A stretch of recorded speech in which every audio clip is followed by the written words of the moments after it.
Hey everybody, I'm Reverend Brian Blair, and you are on Crossroads at 91.7 Storrs FM on the campus of Uconn. My guest today is John Armstrong. Hi, John. Hi, how you doing, Brian? I'm good. Great to have you. Glad you're here. Before we get to all the goodies today, just a couple of announcements. First of all, no phone-ins. If you want to get in touch with me, please tweet me at Rev Blair, REVBLAYER. You can visit my website after the show and get the show on YouTube or the podcast later on today. A few great things going on at a great church here on campus at Uconn, known as St. Mark's Episcopal Chapel. There's a trivia night coming up tonight on this Thursday. So if you want to win some prizes, have some fun, come on down to St. Mark's this Thursday for trivia night. We're going apple picking with Yale University, because why not? So give us a call if you're interested in apple picking. It's free. It's on St. Mark's. We'll pay for the whole trip. And there's an organ concert at St. Mark's coming up. So visit our website at St. Mark's and see all the great stuff going on. I want to give one plug to my pal, Professor Glenn Matoma, in charge of the Dodd Center here on campus. He's got a wonderful event that he does every year at his house to benefit an organization that works with refugees. And so get in touch with Professor Glenn Matoma at the Dodd Center to see about that and see if you want to support his good work. John, do we have any good work for you that we could support? You know, one thing I could update folks on is that every year we have about 3 to 4 different ARC meetings, and those ARC stands for the Area Association of Religious Communities. Typically, it's one meeting held with all the faith leaders that are local in the area. Our next meeting is Monday, September 16th at 3 p.m. in Student Union 324. Does that mean I have to go to a meeting? You do, Brian. You do. Well, I appreciate all the work that you do. That is a great segue into really our first question for today. Could you tell us what you do here at Uconn? Sure. My main role at Uconn is I'm the Director of Off-Campus and Commuter Student Services. And what we do is we primarily help students, faculty, and staff find off-campus housing here and at all the regional campuses around the state of Connecticut. So we also help students adjust to living off campus and living in the community, being a good citizen. We're resources for the town of Mansfield, for the state police. We also provide a lot of outreach to students living at or attending other regional campuses. So love the work that I do. And I happen to be in the right place at the right time to get involved in this work with faith communities. Well, you do work with faith communities, and so can you tell us a little bit about how ARC works with faith communities? Sure. So my office, the office that I'm currently in, used to be situated in the Dean of Students office, and as the result of a retirement where we had one individual working specifically with all the faith communities, that individual retired, and I was asked, does anybody want to work with ARC? I quickly raised my hand and I said I would do this, and the group has grown from about 12 to 13 organizations up to about 25 now in the past 3 years. So I enjoy the work that I do with all the faith leaders. It's a great privilege to even work with these folks. Sounds good. So, what is your title exactly? I guess I would be considered the liaison to the faith communities. If there were, other than my title as Director of Off-Campus and Commuter Student Services, no one would really connect that up to the faith communities. So secondary to that, I would be the liaison to all the faith communities that I work with that are external to the university. So really, you need a new title, which means that you need a raise, right? I mean, that's how it works. Sure. You get a new title, you get a raise. the way you think. I'm working on it. Anything I could do for you, John. Well, what brought you to Uconn in the first place? How long have you been here? I have been here quite a long time. I arrived at Uconn in July of 2001. This is my third role at Uconn, working in off-campus and commuter student services. Have enjoyed every moment of being here, enjoyed the people, the staff, the faculty I work with, and most importantly, the students. Around 2014, I had this opportunity, 2012, 13, 14, had the opportunity to do more work with faith leaders, and that has really opened up a lot of opportunities. Very good. So you've been here for a while. Been here for a while. What were you doing before you got to Uconn? So prior to this, I finished my master's degree at Springfield College around 1996. Went to work at Keene State College as a residence hall director there. Prior to that, I was at the University of Maine with my undergraduate degree. And then prior to that, I served in the military for 5 years. What'd you do in the military? I did a variety of things. One of the things I enjoyed the most was I worked in the infantry, and I also worked in a motor pool for a while. Did work in the field. I was served in West Germany for all of my time. Got out of the military in 1991 and got called back in pretty quickly for the first Gulf War, which was in January of '91. It was over pretty quickly, but still got pulled back in and then left the military for good in March of 1991. What branch? Army. Okay. Yeah. And I'm glad you made it through all that and that you wound up at Uconn. Yeah, I love being here. This show is called Crossroads because it's about the intersection of somebody's everyday life and their faith life, which I also hope is part of somebody's everyday life. How about telling us about your faith? It could be a practice, whatever you would say. Sure. My faith journey for myself and what brought me to even want to be involved in this type of work here was I was raised a Methodist. I did a lot of, attended church as a child, went in the military, moved away from my faith, didn't attend church very much from that point on until I had children. I have 3 girls, and each one of them is being raised a Catholic. My wife is Catholic, her parents were devout Catholic, and I started attending church and the Catholic faith and realized that I liked the church, I liked the priest, I liked what it's about, and then transitioned my faith into being a Catholic about 4 or 5 years ago. So, if somebody said, "What are you?" you'd say, "I'm a Roman Catholic." There Right. you go. Yeah. Okay. So, as a person would you consider yourself a lifelong Christian? Were you raised from birth? I was, lifelong. I would consider myself a lifelong Christian. I practice when I have any faith following I've been involved in has involved Christianity. Mm. I will say, being involved with ARC and being connected to the ARC group, I have learned a lot about different faith groups, what they're about, and the good thing about each of the faith groups that I have been connected with is each one is about being good and kind and treating people with respect, and that seems to be a good base for many faiths.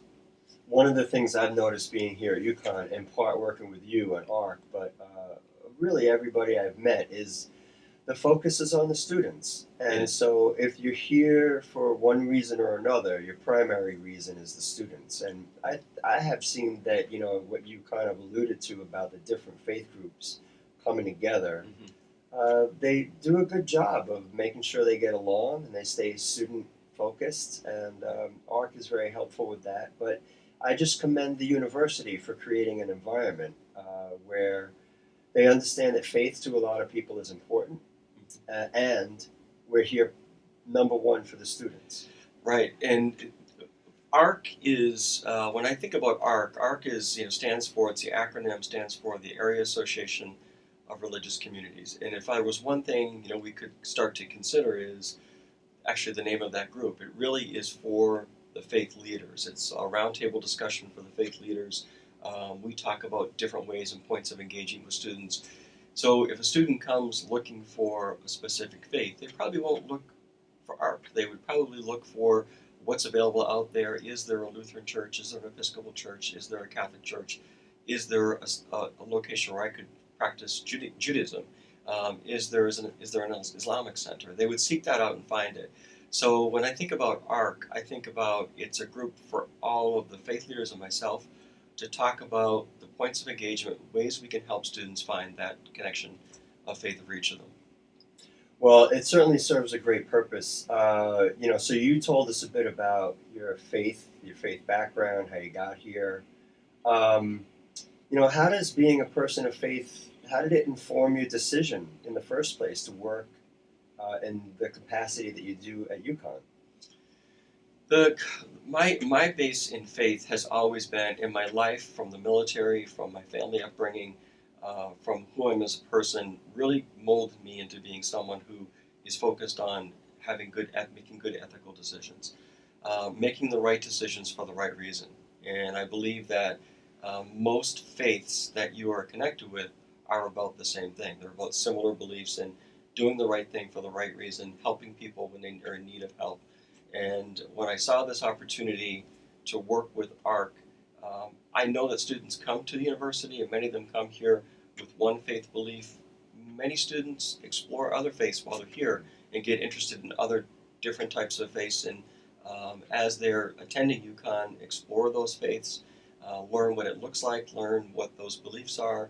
So for me, it's helping students connect up with the faith that they're looking for. But it's also with the where we're in with times that we're in with students right now who really need help and resources and people to talk with. Faith leaders are a great resource for them to turn to in times of needing to make good decisions, looking to make big decisions in their life, either here at the university or after the university. And who better to talk to than a faith leader about what those decisions look like? Well, can you think of any success stories, students that have come your way that because of what you do, you're able to make the right connections and help them along? Without any names. Well, right, without any names, I can say, one of the things that we do really well is we respond to, and fortunately we don't see a lot of this at the university, but there are times when there are incidents of bias that may occur on this campus or directed to a specific student, whether it's in writing or whether it's verbally. And one of the things that really works well with the faith communities in the connection to myself and to the Dean of Students Office is that if an incident was to occur, we can reach out to that faith leader and say, this occurred. We're educating the impacted community, but we're also looking to you as the faith leader to help us. Is there something that we're missing? So we look to the faith community in situations like this if that faith community is impacted by a callous thought writing or something that's spoken to another student. So we use that opportunity as a resource for students to help them be successful. We gathered a group of students who live off campus. They were all graduate students to talk about, really racial profiling over one town over, and their experiences about that. Mm-hmm. As somebody who deals with student housing, do you get these kinds of issues or complaints or concerns? We don't see too many. I will say that our office is very strongly connected to the Connecticut Fair Housing Center. We work with them pretty closely. We have some language on our website about discrimination, so if a student comes to us and feels that there is some act of discrimination because of who they are or what they believe in, then we typically will connect them up to the Connecticut Fair Housing Center so they have a resource that they can turn to. Do you find you work mostly with graduate students or undergraduate? Both. We see the population off campus is split. So in terms of undergraduate students and graduate students living off campus, we have a very small percentage of grad students that have the ability to live on campus. The majority of grad students live off campus. So we work with both populations. And then both populations, undergraduate and graduate students, bring different issues to our office that need assistance or resolution. Our office in assisting them to resolve that issue. This is just coming up, Yeah. so we'll see how we do with this Yeah. one. I've learned about the homelessness issue that is here on our campus, but also in campuses at universities across the country. Has this issue come across your way? Do you know of anything being done about it or anybody raising the issue? I do not. I know that there is. We're doing some work on with students through my office. We connect students up with the food pantries that are located in the town of Mansfield. So specifically, we help students who may be in need of having difficulty finding means to feed themselves. We always point them in the right direction of the food pantries, but not about homelessness. Typically, we will find some way or some resource to help them find a place to live. The market in and around Storrs and Mansfield can be challenging for some students because it is a little more to live in this area based on the university being here, but we have a lot of different resources, a lot of different means to help students find those locations. There are specific locations. I know there's one shelter in Willimantic that we will work with if students are looking for or in need of a place to live and they can't afford something. So there's a shelter in Willimantic that we do refer students to as well. But we've not heard of any specific students that are in need of, don't have a place to live. So we're talking about the intersection of your everyday life, your faith life.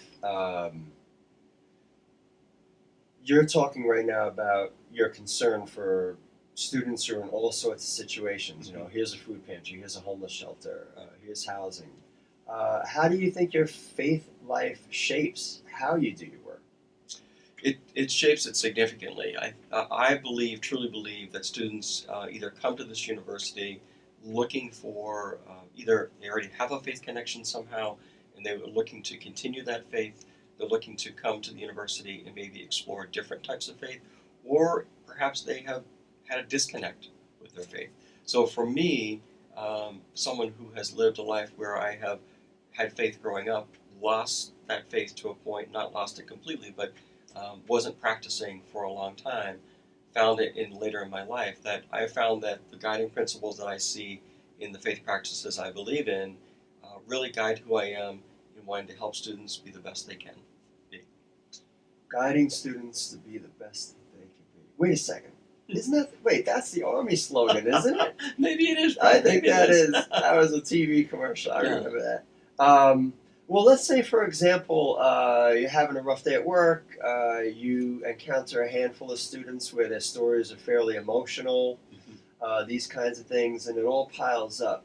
Do you find, as a Catholic, there's a place that you turn that helps you get through your day, helps you make sure that you don't do anything you regret before get fired for or anything like that? Well, I when I approach any situation, I approach it with a serenity, a calmness that can really help me think through the situation. The colleagues I have here are great resources, but you're 100% correct. The having a faith that is something that you believe in, that will help you make good decisions, that's grounded in, has a grounding in moral compass, to look forward and say, if a student is having a difficult time, how can I help them make a good decision based on the possible outcomes that it can be, help them work through those possible outcomes, and then help them work through situations that they're really struggling with that may result in an academic change for them. So if a student's looking to withdraw from the institution or looking to withdraw from a class, I teach an FYE class each year, and in that class, one of the things I help students do is think about the decisions that they're making. So each decision they make in their academic year can really help get them to the specific point they want to be in their academic career. So, and if my advice is not going to help them, we have the Dean of Students office that is wonderful, and we refer students over to them quite a bit. I would describe myself as a Mexican jumping bean, and so whenever I come across somebody like yourself, John, who does have an air of serenity, it's always very impressive. I think we need as many people like that in this world as possible, because the rest of the Mexican jumping beans are doing what we're doing, and it needs to be leveled out, balanced out. I like that you chose that word, serene. And I think for people of faith, when we're on target, there's no such thing as perfection, but certainly when we're doing what we can and experiencing it in a positive way, there is an air of serenity. There is a feeling of, feeling like things are leveled out and everything's going to be okay. And I think for some students, it can be chaos for them. I think they can struggle with the, one of the things for a first year student, they come in and they get handed 4 or 5 different syllabus. Some have never maintained a schedule. For some students, they've come here and in high school, it's getting good grades has just come organically. I put a minimal effort in, and I'm getting good grades. And one of the things that I'll talk with students about in my FYE course is that if you try those things, you try the cramming the night before the exam at this university, it'll be challenging for you to be successful here. So I think I find in the first year, giving students the tools to really say, a lot of what we need to do is undo some of the things you've learned in high school and create new methods of being successful. Creating a calendar, preparing for academics ongoing as opposed to the night before. But students, with all those different responsibilities they have, it can be chaos for them. And if they come to someone for help and they experience more chaos or the lack of serenity, Right. I think it can cause more stress for them. So a lot of times it's really having a student take a breath, realize that it's going to be okay and we're going to get through this. But for everyone at this university, everyone tries very hard to help students be successful, and I think the calmer we are, the better we are. Being grounded in the knowledge we have about this university can help them be successful. I like that word, grounded. Do you feel that sense of serenity starts with a place of being or feeling grounded? I do. I do. I find that in my personal life, in my work life, I know who I am as a person, and I've lived a good life. I've had a good life. I've made good choices in my life. I think one of the best choices I made was to look at finding something that was bigger than me, and that was realizing when one of my daughters told me about 6 years ago when she was going to CCD, why doesn't Dad go to church? And I turned to her and said, would you like me to go to church? And she said yes. And that's when things changed for me, because Sunday for me was I would get up, I would have my coffee, I could relax. And that changed, once I started going and realizing that the going to the Catholic Church was different for me because it was not just a typical Sunday. You were part of something bigger than you were. And so you got coffee. There is coffee. And there is coffee. Sometimes there's coffee and donuts after church. But that helped me be more grounded in my personal life. And I think for a long time that wasn't there. So I made the decision to say I was a Methodist, to join the RCIA program and become a Catholic in 1 year. And the funny thing was my joke with my mother-in-law, who was a devout Catholic, who passed away about a year ago. I always joked with her that I was going to speed my way through becoming a Catholic, and then we laughed together when I actually did. So, that's a nice story. I've heard that story from other people that children can lead adults in incredible places, including to a place of deeper faith. Have you ever wondered about that? Yeah, I think there's such an innocence with children, and they look at life in such a lens where it's such a simplistic view of, well, why don't you go? And if you go, it'd be nice to have you there. So I think for one of my kids, it was, well, I'd really like you to be there. And in some ways, I have to be here. How come Dad doesn't have to be here? There's that too. But so when we started going together, we really enjoy it. My kids are getting older now and going through the Catholic Church. We tell our children that we want them to pursue this to fruition and complete the work in the Catholic Church. And at that point, they can make their decisions as their life progresses beyond that part. But we're not saying at this point this is what it is forever. We know that even with students who come to the university, that they're still exploring. Yeah. And there's lots of big questions that students have for their personal lives. It could involve faith. It could involve employment decisions. It could involve moving across the country. But whatever those decisions are, students sometimes need assistance in making those decisions. So with my own family, we get them to a point, and then they can make their own decisions. And that's kind of where we're at with my kids. But we're still going, which is great. And I still have committed and maintained that commitment. Well, it's funny, as you tell the story, I can imagine one day you could turn around to that same daughter and say, it would be lovely to have you here.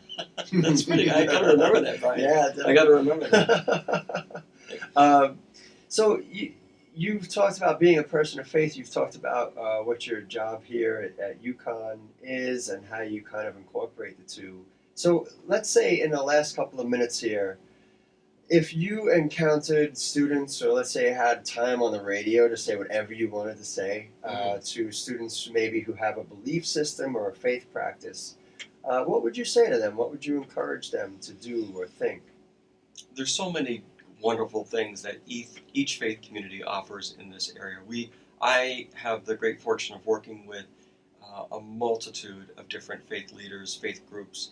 There's also student organizations that are connected with faith. So there's something for everyone. There is a faith out there, and I think for many students, if they gave it a chance, if they had an interest or even wanted to learn more about it, I think the most important thing I can tell them is everyone's welcome. No one will be turned away at the door. if they just give it a chance, they might like it. They might find it an hour of serenity. There's that word again. In a week that's kind of crazy for them. So for students who are going 100 miles an hour, I think finding some way to just settle down for about an hour a week, maybe 2 hours a week, find some way to step outside of your role as being the traditional student, going to classes, going to a student organization, working out, whatever it might be, but find something else in your life that's bigger than you are. And you might like it. Find something else in life that's bigger than you are. There it is. You might like it. Try it out. Try it out. I like that. Yeah. Thank you very much, John. It's been great having you on. Thank you, Brian. I hope you had an enjoyable time. I did. I really did. Good. Everybody, this is Crossroads, the show where we ask our guests each week about the intersection of their faith life and their everyday life. We've had John Armstrong on, who, what's your official title again? Director of Off-Campus and Commuter Student Services and Liaison to the Faith Communities. And liaison to the faith, and that organization is known as AARC ARC, right? Not the Ark of the Covenant, or the Ark that Noah was on, or anything like that. You're right. It's AARC, and that's one thing that is a question mark of do we need to change the name? Because not every faith group based group refers to their faith as a religion. Okay. So it's something to consider. Well, find John on campus one day if you have an opinion about whether or not ARC is named properly and see what we could do about that. Everyone, you joined us here at 91.7 FM, Storrs, WHUS. I am the Reverend Brian Blair. It's been great having you on. Thanks very much, John. Very welcome.